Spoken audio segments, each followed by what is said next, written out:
The Digital Healthcare Experience presents the next breakthrough. Let's go.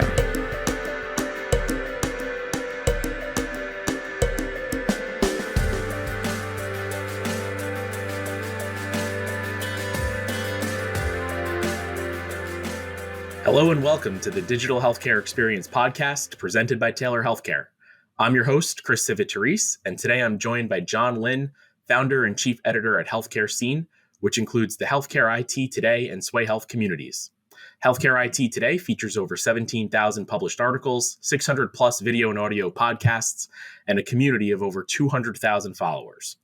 And Sway Health is a leading community resource for healthcare marketers. In addition to his work at Healthcare Scene, John also acts as an advisor to various healthcare IT companies. Welcome to the podcast, John. It's a pleasure to have you on. Yeah, thanks so much for having me. Excited for today's discussion. Me too. And we're going to be covering a wide range of topics on today's episode. But to start, for listeners who might not yet be familiar with you and your work, Healthcare Scene and the various entities around it, can you share some background? Yeah, so, Healthcare Scene is the overarching company, and we kind of look at it as two communities. And we use that word purposefully because we think we are building communities and bringing together communities and helping them come together. So we have our healthcare IT community at healthcareittoday.com.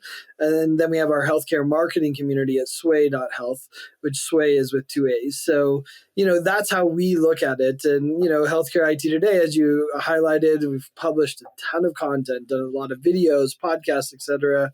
We try to, provide useful health IT information to the IT professionals at hospitals, health systems, medical practices, the health IT community, mostly on the provider side of things, although we definitely get a fair number of payers and pharma, et cetera. The beauty of the internet, right? You search for it, then you find it. But and then on the Sway Health side, we bring together healthcare B2B marketers, but also marketing professionals at hospitals, health systems. So we'll cover a broad range of topics from lead generation to, event marketing to patient experience on the provider side. So, they're two amazing communities. I feel really lucky to be part of them and to kind of bring some of the most amazing people. I mean, that's the beauty of healthcare.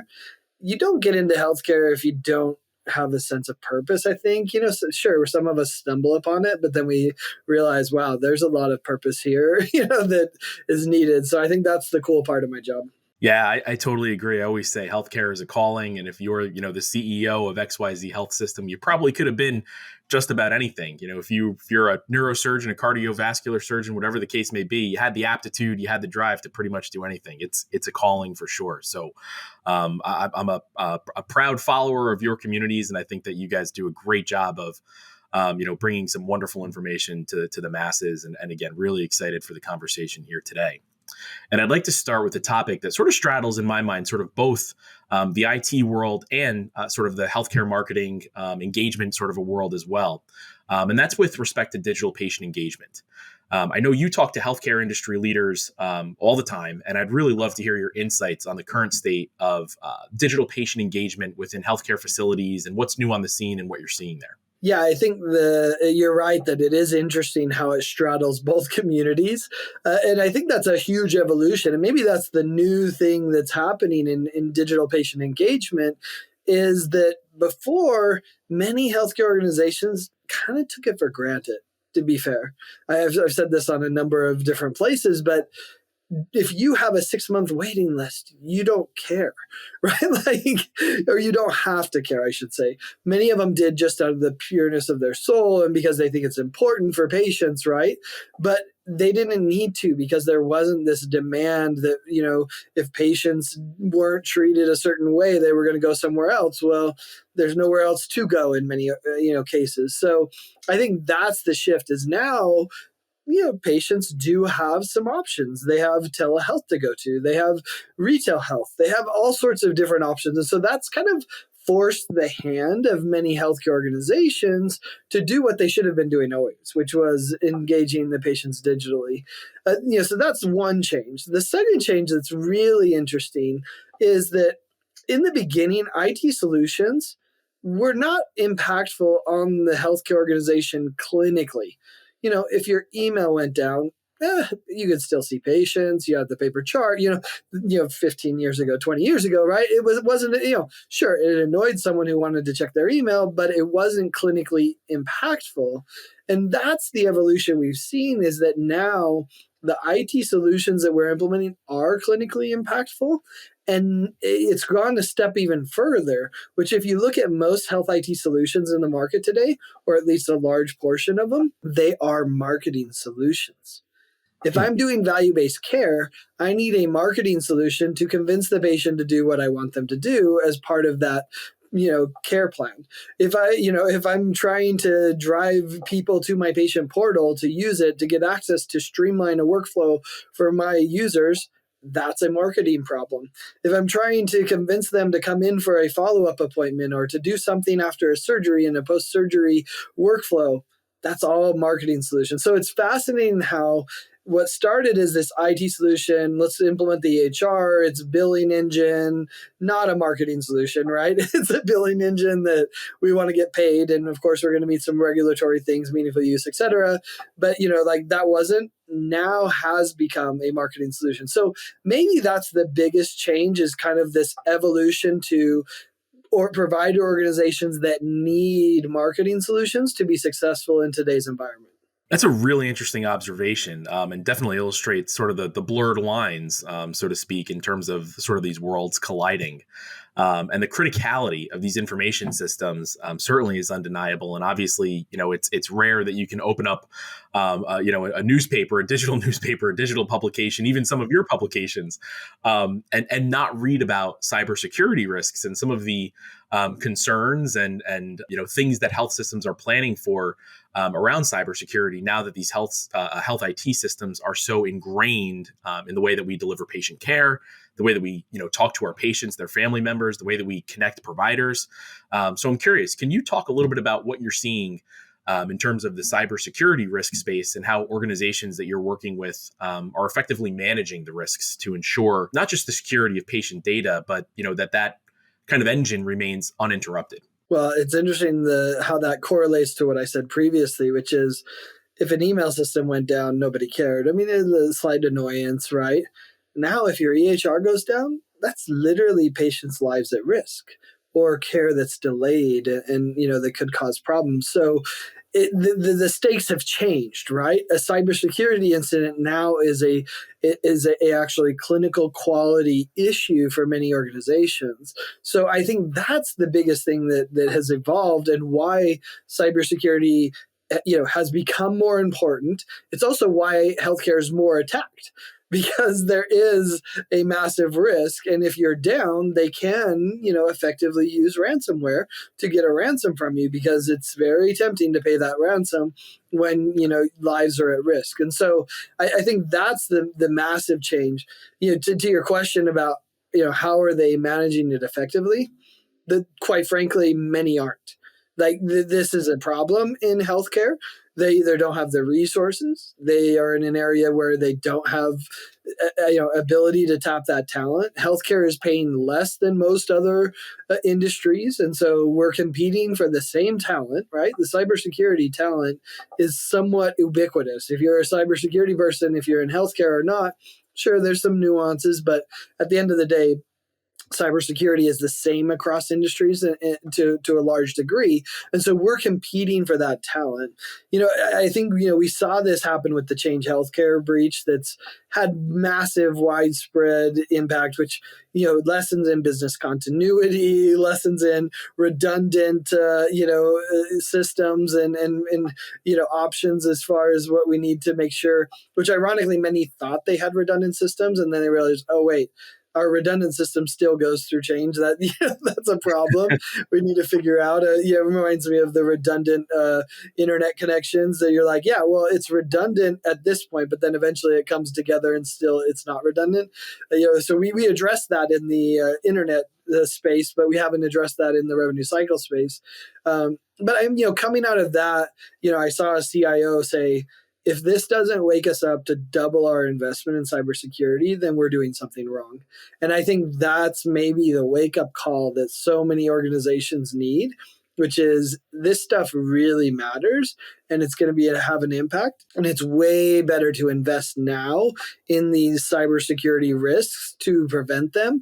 And maybe even more important is to make sure that there's plenty of recovery mechanisms, because I think it's clear we've gone from if you get attacked or if you get breached to now everyone's going to get breached. What does that mean for you? People need to start investing in this. Otherwise, it's going to be a real problem. In fact, we just saw, I forget which organization it was, doesn't really matter, but they had 2 back-to-back cybersecurity breaches, and now they're out of business. So that's what the table stakes we're talking about. Yeah, I mean, I feel that the market has sort of evolved from health systems trying to plan for the EHR downtime, right? Whether it's planned or unplanned, we're doing an upgrade, so on and so forth. We've lost our core systems for a matter of a couple of hours or maybe even a couple of days. We were struck with a natural disaster, so on and so forth. It seems as though the whole industry has started to sort of shift in terms of planning for not being down for a matter of hours or even a matter of a couple of days. But these cyber attacks, can take a system out for, timelines measured in days or weeks in some cases. And I'm curious, are you starting to see sort of that shift in terms of what organizations are planning for, the protocols they're putting in place, any sort of best practices that you're uncovering in your travels related to that work? So there was an epic outage in California recently in just the last couple of weeks, and the CIO was texting me about it, and he said, "Yeah, we need to really work on our business continuity planning, because this stuff is going to happen." I mean, this is the largest EHR vendor out there in the best data centers, and they still had the outage, right? I mean, we know Google's gone down, Amazon's gone down. Like, if they can go down, anyone can go down, right? So I think that is the question that many organizations are planning.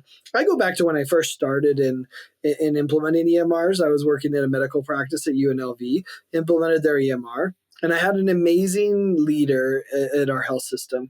And she said, well, what are we going to do when it goes down? And she asked that important question, right? And so we put together a plan. Yeah. Yeah, exactly. We put together the plan.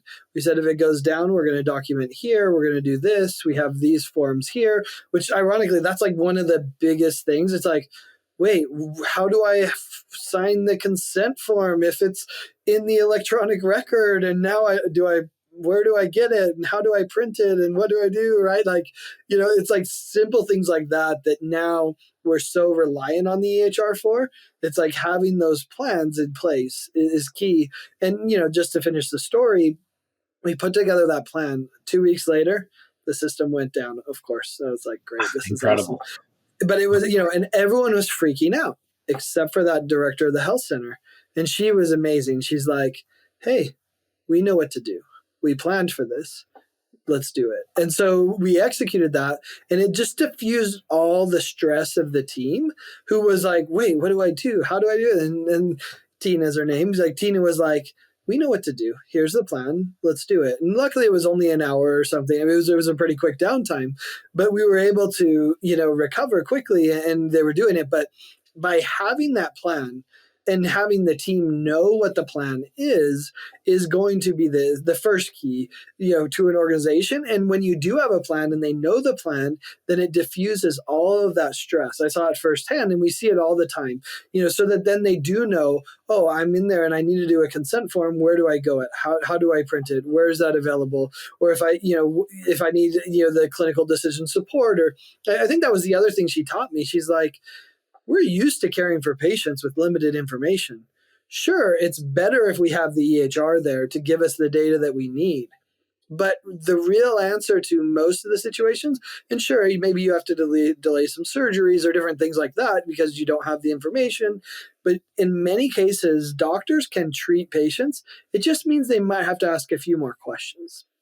And I thought that was a fascinating thing, because like, yeah, we just need to ask some more questions. Whereas before I would have just looked in the EMR and seen the data or whatever it is, And so I think that just planning is the core element. The second one I'll throw out there is having good recovery systems. So, we're going to be breached. There's going to be downtimes. And the question is, what are you doing to create resiliency so that if you are down and when you are down, how quickly can you recover? Do you have great backups? Do you have, a backup site or whatever that might be, depending on the system, how complicated it needs to be, right? That's the second one is, it's not so much about how do I mitigate the spread of whatever's happening if it's a security incident, and then how do I recover back quickly? Yeah, it's really interesting, and you touched on something too that I think is fascinating in terms of creating the plan and then communicating that plan out to the masses. And in a bit of our experience in that downtime preparedness space and so on and so forth, what we've sort of found is that the larger the organization, in a lot of ways, the more complex it kind of gets, of course. So I'm curious in terms of bringing in people, process, technology, right? Talk a little bit about the people aspect of that, and in that organization, what was your philosophy in terms of engaging not just the leadership team, but then also the folks that were sort of on the front line delivering care, accessing information? Was that a conscious sort of rollout training type of an exercise, and how did you accomplish that? Yeah, luckily we were a pretty small practice, so it was pretty, easy to do. I think we did it in just a regular, we had regular meetings talking about updates, talking about other things like that. And so we rolled it into that. And so that it was pretty easy because we were such a small organization. It was a practice for the students at UNLV. So, it was basically an ambulatory practice. And so, it's interesting that there's always the pros and cons. When you're small, you don't have the resources of the large organization.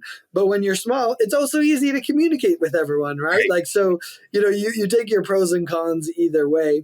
I think the bigger challenges is like in the larger hospitals and health systems, and how do you get them to read anything, right? They're inundated with emails, they have portal, they have inbox messages, they're getting inundated with messaging.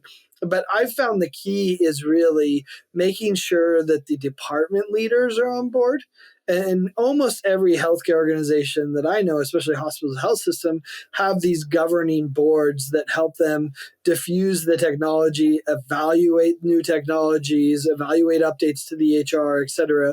So I think those committees, getting them on board with this, so that then they can diffuse it down to the departments and let the departments push it out. I think that's usually the key, and that's the approach that you can take. I mean, the other one that's tried and true, proven, is you send people out there. When you're sitting at the nurse's station as a tech person, you get a chance to talk with them in a different way, right? That when you're at the elbow, as they say during EHR go lives, right? When you're at the elbow, talking with them, learning, you're going to hear a lot of stuff, right?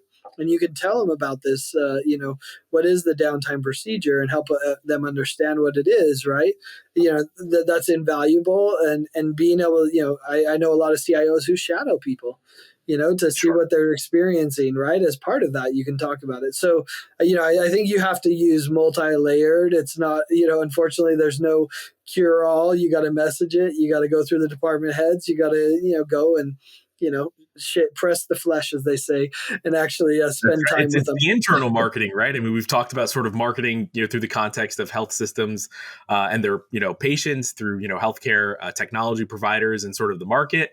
And that's another sort of constituency, if you will, I guess, from a marketing perspective, those internal stakeholders to get them on board with where they're going. It's still a marketing problem, right? And it's interesting when you look at the marketing teams at provider organizations. Like I would say a third to half of them are doing internal marketing, which is really fascinating. They're doing the internal newsletter, they're doing the internal communications, all that. Like it's a heavy lift that many of them are dealing with. So, luckily most of them have teams like that to help you, do it. It's just getting on their radar and letting them do their marketing work. Absolutely. Well, if nothing else, I mean, it's pretty obvious that the healthcare industry, like obviously, pretty much every other industry in the world, is going to increase the reliance on technology. Certainly, as we see this rapid transition to some of these emerging technologies as well. I'm curious in terms of where you sit and sort of what you're seeing in the vast array of folks that you talk to, kind of across the spectrum. What do you think is on the horizon in terms of potential challenges, opportunities as we continue to elevate our reliance on technology, and as that technology itself continues to evolve into, capabilities that just 3 or 5 years ago might have been unimaginable to the average person in the industry? I mean, we could talk for hours about challenges and opportunities, right? But both of them are, healthcare has a lot of opportunities and a lot of low hanging fruit because we, as my friend says, it's like British fashion, a couple of years behind the trend, but, which is kind of true. Cherise, credit to her for that. But so anyways, I'd say there's a couple things. The biggest one that I see actually is that the innovations and technologies that are out there are not evenly distributed. And so whether that's a question of resources, cash, but maybe even more important, time to be able to evaluate these resources and implement them, or even to know that they exist. Right? Like this is a big problem. And it's why we love what we do at Healthcare IT Today is because we help to diffuse some of that innovation and share the stories of success with people who didn't know it otherwise. And so there's so much happening in healthcare IT. And especially now with the explosion of AI, how does a healthcare organization that's putting out fire, right? Dealing with RCM, cybersecurity challenges, this meeting, another meeting, that committee, too many committees, but that's a different story. How do they keep up with what's happening and all of the changes that could benefit their organization? And that is a real challenge. And so, and to be frank, if it doesn't align with their strategic priority, it's probably not going to happen. That's just the reality for provider organizations. And they have 3 to 5 strategic priorities, most of them, which are interesting enough. You can just go look at their board meeting and you see what their strategic priorities are. If they aren't, there's not going to be budget for it. There's not going to be time for it because those are going to consume it. So I think that's the first challenge. I loved what one CIO told me. He said, hey, I love the no-code platform because it allows me to say yes when I normally would say no. And what he meant by that is I can say yes to this project, but they don't need to bring in shadow IT. They don't need to go through our security process because the no-code platform's already done that. And so that can solve some of the problems, not all of them, of course, but it can help him say yes to projects, which he normally would be like, oh, no, that would take 6 months to a year and lots of resources, and it's not a priority. So I think that's an interesting area that's a challenge. The second one that I think is interesting beyond just, hey, we have a zillion things happening and a zillion opportunities. But, as you look at it, you're like, okay, what are the other challenges going forward? And that's, I think, balancing the evolution of the business models. And I think that's going to be interesting to watch because I think it was Farzad Mostashari I heard say it first. He said, how do you go from fee for service to value-based care? Because it's hard to live in both worlds at the same time. And so you turn one off and you turn the other on, and what does that even look like, right? So, I think that's a huge challenge is how am I going to evolve with these business models and how do I shift to this value-based care? And many people are saying it's, value-based care isn't real. That's an interesting discussion, as well, right? But, how is that business model going to change? And do I need to change as an organization? Or are other people going to just come and eat me, retail health, direct to consumer, et cetera, and I'm just going to be a surgery place, right? Like that does the procedure. So I think that's another challenge. And then maybe just a third one real quick, talking about the reliance on tech. We are relying on some of the largest implementations that's out there. We're all on AWS, we're all on Google Cloud, we're all in Microsoft Azure, we're all using Epic, right? A lot of people, Epic, Cerner, Meditech, throw it in. I guess it's Oracle now, it's not Cerner. But we're on these massive systems. We saw it with Kronos. So much of healthcare was on Kronos. The same is true in the ERP space. You can have Workday, Infor, et cetera. Now, what happens when these go down? It's not just an individual site that goes down because their sysadmin didn't update something. Now it's the entire healthcare industry and maybe the entire healthcare for an entire city. Like these are big implications that I think Change Healthcare illustrated as well, is that we've grown so big and we've become so reliant on these large monoliths, for lack of a better term. And so Yeah. what does that mean for us and how are we going to deal with that? Because, going full circle to where we started, we are very reliant on technology. And the med students that are coming up now are going to be even more reliant than the current medical That's a great point. providers today. Yeah, that's really interesting, and I mean that if you think about the interconnectedness of everything as it relates to those big players, I mean that's a scary prospect that I don't know that I've ever really given enough sort of thought to. Where if Azure goes down, if one of these big players goes down, the impact not just to the individual health system, but what does that mean to New York City, to the healthcare ecosystem of New York City? It's a fascinating and in some ways scary prospect. Well, and healthcare will be an afterthought. The financial systems are going to come up first. The other, like the government ones on Azure, they're going to come up before healthcare, right? I mean, so, that's right. The government, financial markets, you can't go to the store and buy groceries, the retail and sort of, all of that end of the spectrum. There's a lot in terms of those far-reaching implications for sure. Yeah. Absolutely. I'm curious. You touched on AI a little bit, and I'm wondering if we can stay on that thread for a moment. I think so. First of all, I think that there's some obvious variability, right? When we say AI, that means so many different things to so many different industries and people and constituents. But I guess a general question, and you can take this wherever you'd like. Are you seeing in your travels real applications of where we might be able to leverage AI in healthcare that would be promising, exciting for the future through your lens? I know that there's, the possibilities are endless, but where I think I'm really interested in is from, again, folks like you that talk to CIOs and clinical, folks and, patients and take your pick.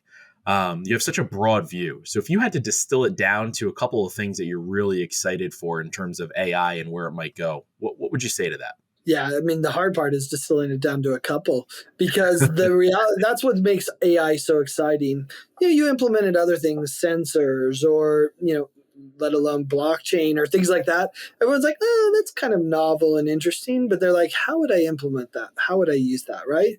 With AI, everyone sees it and says, oh man, I can think of like 15 ways that this could be used and I need to try this, right? So that's why AI is more exciting than any of the other past technologies that have come, is because there are so many uses. A couple that I think are standing out right now, ambient clinical voice. Far and away the most exciting thing that I've seen in health IT since the government gave $36 billion of stimulus money to EMR, which was a different excitement, but still a very similar excitement because people were like, okay, we're going to adopt EMR. Well, the same thing seems to be happening with ambient clinical voice, where they're saying, oh, this is real, this is transformative, and by the way, I don't need the government money. This is so good, I'm going to adopt it myself. Now, there's going to be some price wars. There's some EHR integration challenges and things like that. For those not familiar, ambient clinical voice, the doctor walks in, hits record on their phone or on the desktop and says, hey, I'm going to record the visit. Is that okay? The patient says, great. And then they just do the visit. They walk out of the room, the note's done. Like, beautiful. It's the workflow that every doctor dreams of. And by the way, it's really close. There's still some integration challenges with the EHR vendors. That's kind of the next stage I think we're heading to. There's some fear of some hallucinations or some things that are there, but they're going to deal with that. And it's something the doctor can review and replace quickly. And so, that is the most exciting thing that I think's happened in healthcare in a long time. And it's an evolution of multiple technologies that are now all being layered together to create this amazing, magical, to be quite frank, when it works, it's like magic and they don't know what's going on in the back end, but it's really beautiful. So I'd say that's probably the most exciting. The other one I love and I think is starting to make a huge impact is the different chatbots And some of it's more analytics and communications layered with some generative AI and chatbots and things like that.